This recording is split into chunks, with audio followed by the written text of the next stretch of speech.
Hi friends, RRB ALP రిక్రూట్మెంట్కి సంబంధించి court case update అంటే court cases అయితే జరుగుతున్నాయి కదా.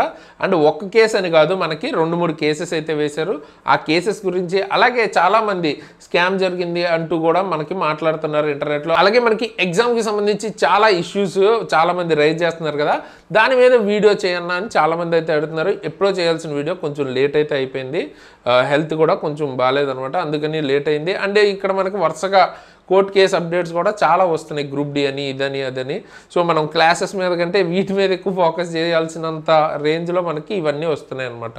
ఓకే, బట్ అవన్నీ పక్కన పెట్టేస్తే ముఖ్యంగా ఇప్పుడు మనకి ఏఎల్పీకి సంబంధించి అసలు ఏం జరుగుతుంది ఏంటి కంప్లీట్గా ఈ వీడియోలో అయితే మాట్లాడుకుందాం ప్రతి ఒక్క దాని గురించి. సో చివరి వరకు చూడండి, అప్పుడే మీకు క్లియర్ అయితే అవుతుంది. సో వీడియోని అయితే లైక్ చేయండి అండ్ మీ ఫ్రెండ్స్కి కూడా షేర్ చేయండి, వాళ్ళకు కూడా అవేర్నెస్ వస్తుంది. సో ఈ కేసు విషయం గురించి మాట్లాడే ముందు ముఖ్యంగా మనకు అసలు ఇష్యూస్ ఏమున్నాయో చూద్దాం.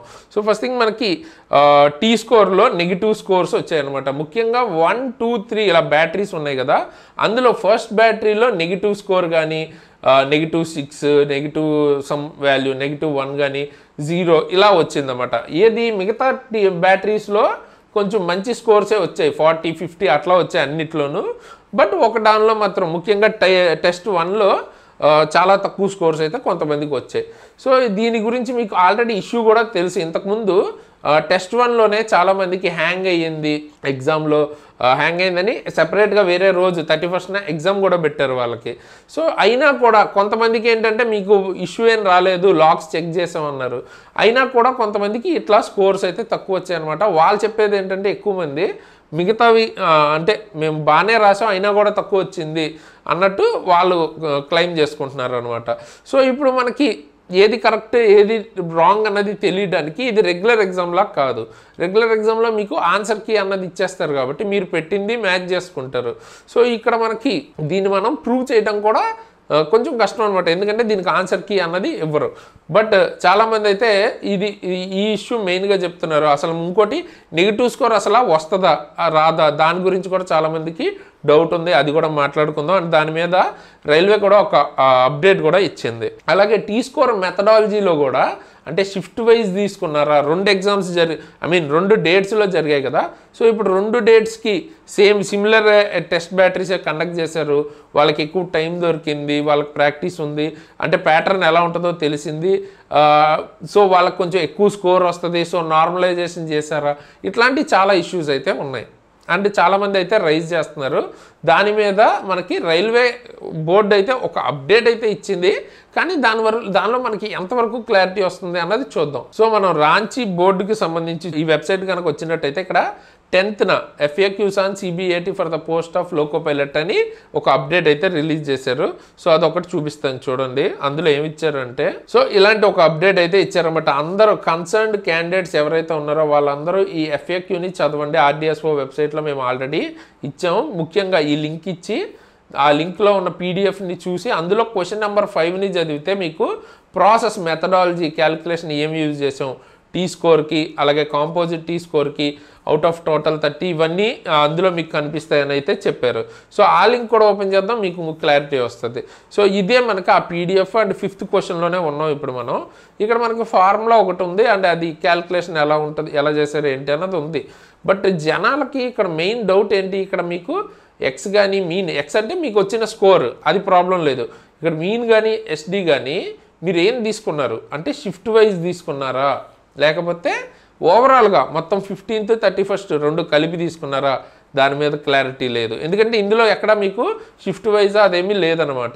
సో ఇక్కడ మనకి all candidates appeared in the test అన్నారు. టెస్ట్ అంటే ఆ షిఫ్ట్లో జరిగిన టెస్టా, ఓవరాల్గా మొత్తమా, అన్ని జోన్సా ఏంటి, దాని మీద క్లారిటీ అయితే లేదనమాట. అలాగే ఒకవేళ షిఫ్ట్ వైజ్ తీసుకుంటే నార్మలైజేషన్ ఏమైనా చేశారా, అసలు నార్మలైజేషన్ పాసిబులా కాదా, అది సెకండరీ, అసలు నార్మలైజేషన్ చేశారా.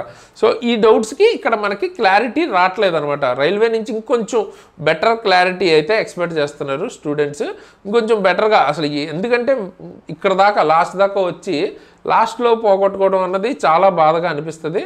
అట్లీస్ట్ దానికి వ్యాలిడ్ రీజన్ ఏంటి అన్నది ప్రాపర్గా ఉంటే బాగుంటుంది. ఓకే, ఇది రైల్వే సైడ్ నుంచి ఉన్న అప్డేట్ అంతే మనకి ఇచ్చింది. పెద్దగా అప్డేట్ ఏమి ఇవ్వలేదు. కాబట్టి మనకి చాలామంది కోర్టు కేసు అయితే వేశారనమాట క్యాట్లో. అండ్ ఒక కేసు అని కాదు 2-3 కేసెస్ అయితే నడుస్తున్నాయి. అయితే ప్రాపర్గా ఇంకా అన్ని కేసెస్లోనూ ప్రాపర్గా మనకి ఏమీ రాలేదు అండ్ చాలా వాటిలో ఇంకా ఫస్ట్ హీరింగ్ కూడా జరగలేదు. బట్ ఈ కేసుకి వచ్చేటప్పటికి ఆల్రెడీ మనకి డేట్ హీరింగ్ అయితే జరిగిందనమాట. ఫస్ట్ హీరింగ్ అన్నది 16th రోజు జరిగింది. 16th రోజు ఏం జరిగిందంటే మనకి రైల్వేకి సంబంధించిన లాయర్స్ టైమ్లీ అంటే మార్నింగ్ సెషన్లో రాలేదు, ప్రజెంట్ లేరు కాబట్టి ఈ కొంచెం లేట్గా అయితే జరిగిందంట స్టార్ట్. బట్ ఎక్కువ టైం లేకపోవడం వల్ల నెక్స్ట్ 3rd అయితే అడ్జర్న్ చేశారు. అంటే నెక్స్ట్ హీరింగ్ 3rd పెట్టుకున్నారు అనమాట. అయితే ఈ కేసు వేసిన వాళ్ళ తరపున గట్టిగా అంటే ఇప్పుడు ఆల్రెడీ రిజల్ట్ ఇచ్చేశారు, వెరీ వెరీ ఇంపార్టెంట్. సో కొంచెం ముందు ఎర్లీగా ఉంటే బాగుంటుంది అంటే 17th నెక్స్ట్ రోజే డేట్ హీరింగ్ అయితే ఇచ్చారు. అయితే 17th రోజు కూడా సేమ్ అదే విధంగా జరగటం వల్ల ఇప్పుడు మళ్ళీ 3rd అయితే మూవ్ అయింది. ప్రాపర్గా మనకి ఒక కంప్లీట్ డిస్కషన్ హీరింగ్లో ఏం అవ్వలేదు కాబట్టి మనకు అసలు ఎటువైపు వెళ్తుంది కేసు అన్నది తెలీదు యాజ్ ఆఫ్ నౌ. బట్ మీకు 3rd కొంచెం ఐడియా అయితే రావచ్చు ఒకవేళ వాళ్ళు కనుక ప్రజెంట్ అయ్యి ప్రాపర్గా హీరింగ్ కనుక జరిగితే అసలు మెయిన్ ఏమేమి ఇష్యూస్ రైజ్ చేస్తున్నారు అండ్ రైల్వే తరపు నుంచి ఏమొస్తుంది అండ్ ఏ దిశగా వెళ్తుంది అనేది ఒక ఐడియా వస్తుంది. అప్పుడు మనకి ఎక్కువ విషయాలు ప్రిడిక్ట్ చేయడానికి కానీ అట్లీస్ట్ అనలైజ్ చేయడానికి కానీ స్కోప్ ఉంటుంది. But as of now case అయితే జరుగుతుంది.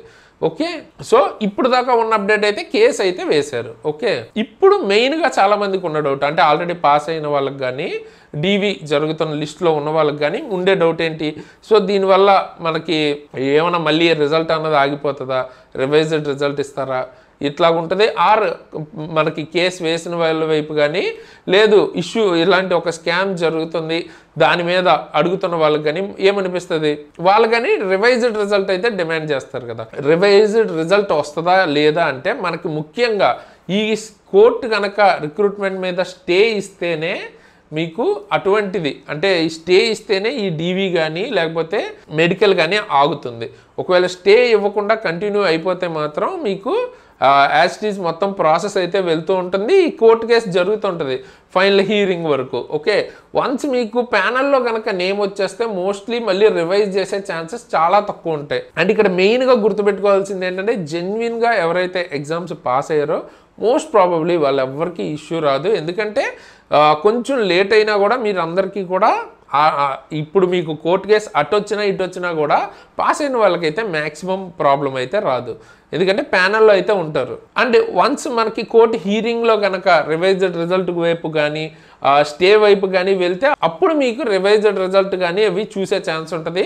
అండ్ ఒకవేళ సెకండ్ వెయిటింగ్ లిస్ట్ కానీ మీరు వెయిటింగ్ లిస్ట్ కోసం చూస్తున్నా కూడా పెద్దగా నార్మల్గా ఈ కోర్టు విషయం కాకుండా కనుక రిలీజ్ చేస్తే వెయిటింగ్ లిస్ట్లో మీకు ఈ పెద్ద పెద్ద డిఫరెన్స్ అయితే నోటీస్ చేసే ఛాన్స్ లేదనమాట. ఎందుకంటే చాలా మైన్యూట్ డిఫరెన్స్లోనే చాలామంది అయితే ఉంటారు. సో ఎక్కువ డిఫరెన్స్ ఉంటే ఎక్స్పెక్ట్ చేయడం కొంచెం కష్టం. అండ్ డీవీ ఎవరైతే అటెండ్ చేయబోతున్నారో డీవీ ప్రాసెస్ గురించి మెడికల్ గురించి మనం ఆల్రెడీ వీడియోస్ అయితే చేసామన్నమాట. రియల్ టైంలో అంటే క్యాండిడేట్స్ దగ్గర నుంచే తీసుకున్నాము ఈ రివ్యూస్ అన్నీ, అంటే ఏమేమి తీసుకెళ్ళాలి అన్ని డీటెయిల్స్ మీరు ఈ ప్లేలిస్ట్ ఎండ్ స్క్రీన్లో ఇస్తాను చూడండి. అందులో మీకు మెడికల్ ఎలా జరుగుతుంది మొత్తం ఉంటాయి, దాంతోపాటు ఏమేమి తీసుకెళ్ళాలి ఏమేమి చెక్ చేశారు అన్నీ ఏ డివిజన్లో ఎలా ఉంది అన్నీ మీకు అక్కడ తెలుస్తాయి. ఇది మనకి ఓవరాల్గా ఏఎల్పికి సంబంధించిన ఇష్యూస్ కానీ అండ్ దానికి సంబంధించి కోర్టు కేసుకి సంబంధించిన అప్డేట్ యాజ్ ఆఫ్ నో జరుగుతుంది ఇప్పటిదాకా అయితే. అండ్ చూస్తున్నారు కదా కట్ ఆఫ్స్ అన్నవి ఏ రేంజ్లో మీకు వెళ్తూ ఉంటున్నాయి అన్నది. సో మీరు సీరియస్గా కనుక రైల్వేకి ప్రిపేర్ అవుతుంటే మీకు మన దగ్గర క్లాసెస్ అయితే ఉంటాయి, ది బెస్ట్ క్లాసెస్. ముఖ్యంగా ఇందులో క్లాసెస్ చెప్పిన నేను కానీ మన రైల్వే మిగతా టీం కానీ రైల్వే జాబ్స్ మోస్ట్లీ క్లియర్ చేసిన వాళ్ళే. సో ఆ లెవెల్ కంటెంట్ అయితే దొరుకుతుంది. ముఖ్యంగా నేనైతే ఏఎల్పి టెక్నీషియన్ ఎన్టీపీసీ 2 క్లియర్ చేశాను అనమాట. సో ఆ లెవెల్ కంటెంట్ ఇవ్వడానికి మేమైతే ట్రై చేస్తున్నాం. డెమోస్ చూడండి మీకే అర్థమవుద్ది. ఇండివిజువల్గా ఫిజిక్స్ కెమిస్ట్రీ బయాలజీ అలా తీసుకున్నా దొరుకుతుంది, లేదు గ్రూప్ డి ఫుల్ కోర్స్ కావాలన్నా దొరుకుతుంది. ఫిట్టర్ సంబంధించిన ట్రేడ్ కానీ maths reasoning general science basic science and engineering technician అన్ని కోర్సెస్ చాలా అఫోర్డబుల్ ప్రైసెస్లో అయితే దొరుకుతున్నాయి. సీరియస్గా రైల్వే జాబ్ కొట్టాలి అనుకున్న వాళ్ళు డెఫినెట్గా కన్సిడర్ చేయండి, చాలా ఉపయోగపడుతుంది. లింక్ అన్నది కింద డిస్క్రిప్షన్లో ఇచ్చాం. Okay, so exam tricks app link కింద ఉంటుంది డిస్క్రిప్షన్లో, అందులోంచి డౌన్లోడ్ చేసుకుని ఈ క్లాసెస్ అయితే యూజ్ చేసుకోవచ్చు. అండ్ దీంతోపాటు ఫ్రీగా మన తరపు నుంచి మంత్లీ కరెంట్ అఫైర్స్ అన్నవి అన్ని ఎగ్జామ్స్కి రైల్వేనే కాదు అన్ని ఎగ్జామ్స్కి ఉపయోగపడే level current affairs with PDFs and test మనం కండక్ట్ చేస్తున్నాం. సో అవి కూడా మీకు మన యాప్లో ఫ్రీగా పీడిఎఫ్స్ అవి దొరుకుతాయి, వీడియోస్ కూడా కనబడతాయి. ఓకేనా? సో ఖచ్చితంగా అందరూ డౌన్లోడ్ చేసుకోండి, యూజ్ చేసుకోండి, అన్ని ఎగ్జామ్స్కి ఉపయోగపడుతుంది. జస్ట్ మీరు వీడియోని లైక్ చేసి మీ ఫ్రెండ్స్కి ఎక్కువ రికమెండ్ చేస్తే ఇంకొంచెం మోటివేషన్గా ఉంటుంది, ఇంకా ఫ్రీ కంటెంట్, ఇంకా బెటర్ కంటెంట్ మీకు ఎక్కువగా తీసుకురావడానికి ఉంటుంది. అండ్ రైల్వే రిలేటెడ్ కానీ గవర్నమెంట్ జాబ్ రిలేటెడ్ కానీ ఏమైనా అప్డేట్స్ కావాలనుకుంటే మన టెలిగ్రామ్ వాట్సాప్ ఛానల్ లింక్స్ కూడా కింద డిస్క్రిప్షన్లో ఉంటాయి, అందులో జాయిన్ అవ్వండి. ఏమైనా అప్డేట్స్ ఉంటే అక్కడ నేను మీకు పోస్ట్ చేస్తాను. అండ్ నన్ను ఫాలో అవ్వాలి, పర్సనల్గా ఫాలో అవ్వాలనుకుంటే నా ఇన్స్టాగ్రామ్ ఐడి అండ్ లింక్ కూడా కింద డిస్క్రిప్షన్లో ఉంటుంది, శరణ్ తేజస్. అక్కడి నుంచి మీరు నన్ను ఫాలో అవ్వాలనుకుంటే ఫాలో అవ్వచ్చు. సో కొత్త వాళ్ళు ఎవరైనా అయితే సబ్స్క్రైబ్ చేసుకుని బెల్ ఐకాన్ని ఆల్లో పెట్టుకుని ఉంచుకోండి, ఎందుకంటే ఇట్లాంటి అప్డేట్స్తో పాటు మనం గైడెన్స్ వీడియోస్, క్లాసెస్ కూడా చేస్తూ ఉంటాం. ఇప్పుడు చెప్పాను కదా, కరెంట్ అఫైర్స్ క్లాసెస్ ఇవన్నీ చేస్తూ ఉంటాం అనమాట. సో ఫ్రీగా ఇవన్నీ యూజ్ చేసుకోవచ్చు. అండ్ రీసెంట్గా గ్రూప్ డికి సంబంధించి కోర్టు కేసు ఏమైంది దాని మీద కూడా వీడియో అయితే చేశాను. సో ఆ వీడియో కూడా ఇప్పుడు ఎండ్ స్క్రీన్లో ఇస్తాను, చూడండి, వాళ్ళు తప్పకుండా చెక్ చేయండి. అలాగే దాంతోపాటు ఈ ప్లేలిస్ట్ ఏఎల్పికి సంబంధించి మెడికల్ కానీ లేకపోతే డాక్యుమెంట్ వెరిఫికేషన్ ప్రాసెస్ ఇవన్నీ కూడా ప్లేలిస్ట్ మొత్తం కవర్ అవుతుంది, ఒకసారి చూడండి వీడియో, మీకు యూజ్ అవ్వచ్చు. అండ్ మీకు ఏదైనా డౌట్స్ ఉన్నా కానీ లేదా ఏదైనా వీడియో టాపిక్ కావాలనుకుంటే కూడా కింద కామెంట్ చేయండి, దాని మీద వీడియో చేయడానికి ట్రై చేస్తాను. సో ఈ వీడియోకి అయితే ఇంతే గైస్, ఇలాంటి మంచి మంచి వీడియోస్తో మేము మళ్ళీ వస్తున్నంత వరకు సైనింగ్ ఆఫ్ తేజస్.